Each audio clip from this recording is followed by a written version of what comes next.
If you do something for water, water gives to everything for us.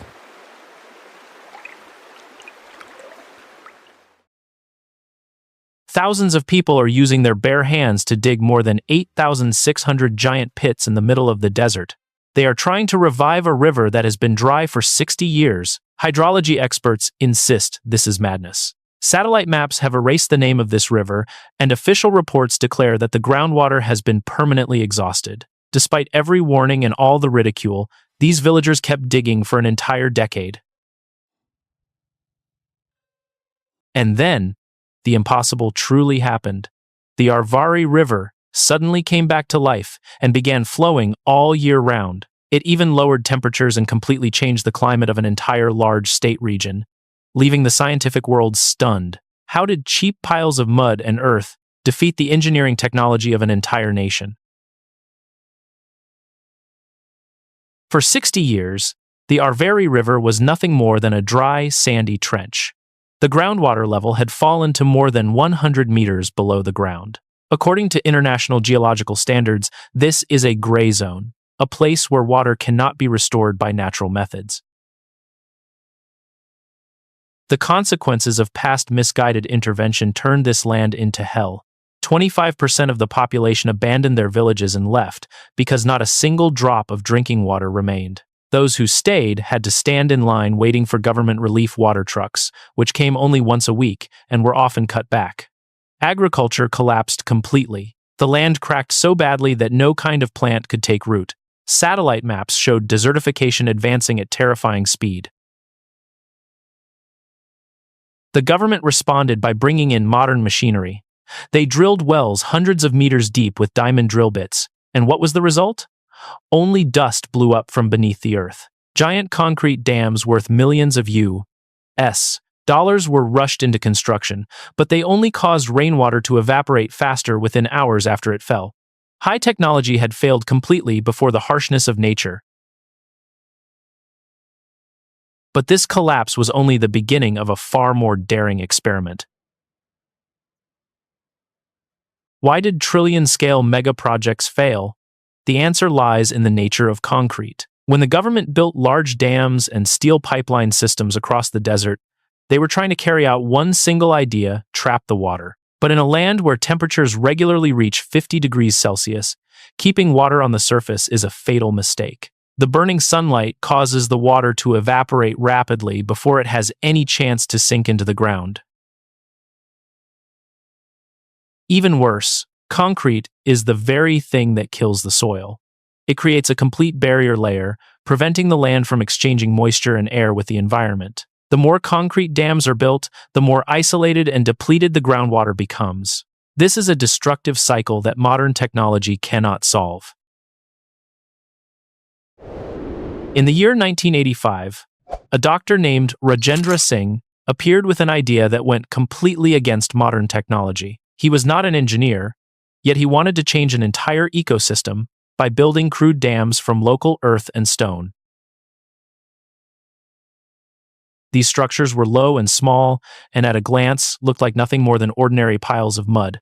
Because of that, leading scientists and irrigation engineers openly mocked him. They believed this action was a step backward and could damage the nation's water management system. However, very few people realized that those piles of dirt, dismissed as useless, actually contained a remarkable hydrological power that the modern world had accidentally forgotten. The opposition did not stop at words. Local authorities repeatedly sent suspension orders and threatened to arrest Rajendra Singh. They argued that these unauthorized structures would be destroyed immediately when the rainy season arrived, creating mud floods that would sweep away downstream villages. Standing in the middle of a dead land, where death by thirst was drawing near, the people had to face a life or death choice. On one side were top engineers with million-dollar machines, and on the other side was one man telling them to use their bare hands to pile up mud. If it were you, would you trust the power of modern technology or trust a crude solution from 1,500 years ago? Be honest and leave a comment saying mashins or mud below. I truly want to know, if it were you, would you dare gamble your family's life on these piles of dirt?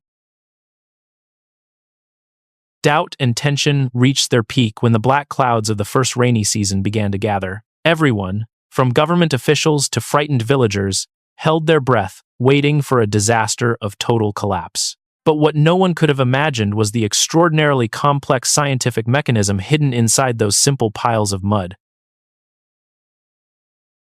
This is the part that forced the world's top hydrology scientists to admit they were wrong and rewrite the textbooks. Rajendra Singh's crude earthen structures were not designed to hold water so people could drink it immediately the way ordinary storage tanks do. Their true purpose was far more complex: to teach water how to slow down. In biological terms, concrete had destroyed the entire system of soil microorganisms that needed the circulation of water to maintain fertility, turning the strips of land around the dams into pale zones of desertification.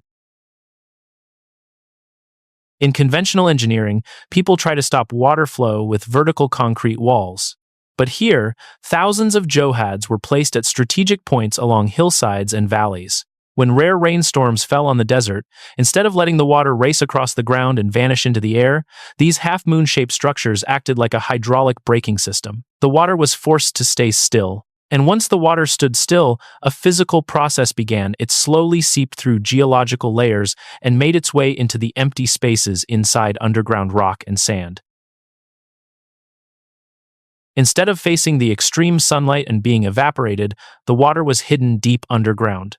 There, the temperature remained stable and was completely shielded from surface heat. Analysis of real-world data showed that when thousands of johads were built one after another, they created a massive underground recharge network. When the aquifers were filled to saturation after years of accumulation, a shocking physical phenomenon occurred. Hydrostatic pressure beneath the ground surged. That pressure became so powerful that it created an upward force, pushing water back into the old channels that had been dry for 60 years. This was the mechanism that revived the river from below the ground upward. The massive concrete dams could only hold water on the surface and let it slowly die, while Singh's piles of mud and earth reactivated the entire underground vascular system of a whole state region. The truth is that the Arvari River did not flow again from the upper reaches because of heavy rain, but was pushed upward from the earth itself by the pressure of billions of liters of water that had been recharged earlier. The experts who once mocked Singh now stood speechless before charts showing groundwater levels rising continuously. If it were you, would you believe that by digging earth by hand, humans could change the pressure of an entire large geological region? Leave a comment with your opinion. Are we becoming too dependent on machines and forgetting the most basic physical laws of nature? But that is not the end of it. Do you think the return of the river was the final result? The truth was the exact opposite. Another fierce battle had only just begun the moment the first water appeared. After 10 years of persistence and 8,600 earthen structures, the Arvari River came back to life. What happened next left the entire scientific community silent. Satellite images capturing the transformation of this land became undeniable evidence. A lush, green ribbon stretched across what had once been desert, marked only by the gray color of death. Water no longer appeared only in the rainy season and then vanished, but flowed steadily all year long, month after month. Geological data showed a shocking result. Groundwater that had once been more than 100 meters deep had risen and now lay only a few meters below the surface. This intervention completely changed the local ecosystem. Trees began growing back on their own without human planting, wild animals started returning, and the average temperature of the entire region dropped noticeably. This revival was not only about water. It was the revival of an entire food chain that had long been broken. But just as the water started flowing again and fish began to appear, something deeply upsetting happened. The government suddenly intervened and declared that this river belonged under state management. Based on existing law, officials argued that all natural water sources were controlled by the state. Soon after that, fishing rights on the river were granted to large companies. That meant the local people, the very people who had spent 10 years restoring the river, no longer had the right to benefit from the results of their own labor. This injustice pushed the people into a new battle. They refused to let the work of so many years be taken away so easily, and then they did something unprecedented. The villagers formed their own management body. called the Arvari River Parliament, where they themselves made decisions together about how to use and protect the water. It is considered one of the first community-run water management models. And they did not stop there. They even took the case to court.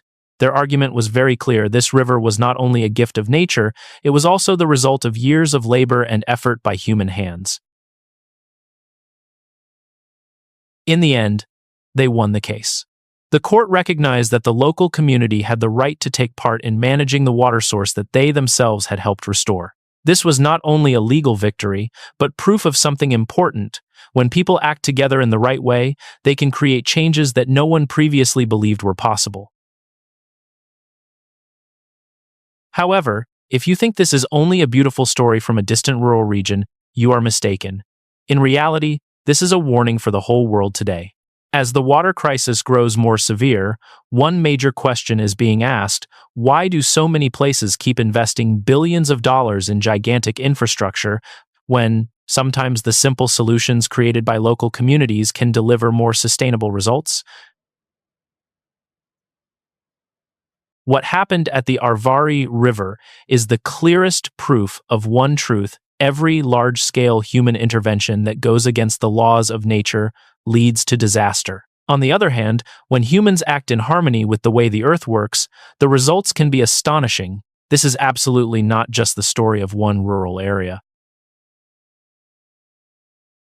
Today, from record-breaking droughts in major powers to the global water crisis, the world is spending billions of US dollars on dry, mechanized solutions.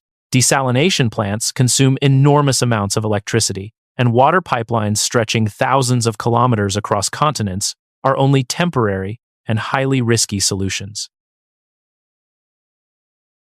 The ecological truth we must face right now is this: to control large-scale systems, sometimes humans need to intervene through the smallest actions, but with the smartest design. Building giant concrete dams is, in fact, slowly killing ecosystems. They block the natural flow of nutrients and prevent the movement of living species. Concrete is a rigid material, and it turns living rivers into dead water channels.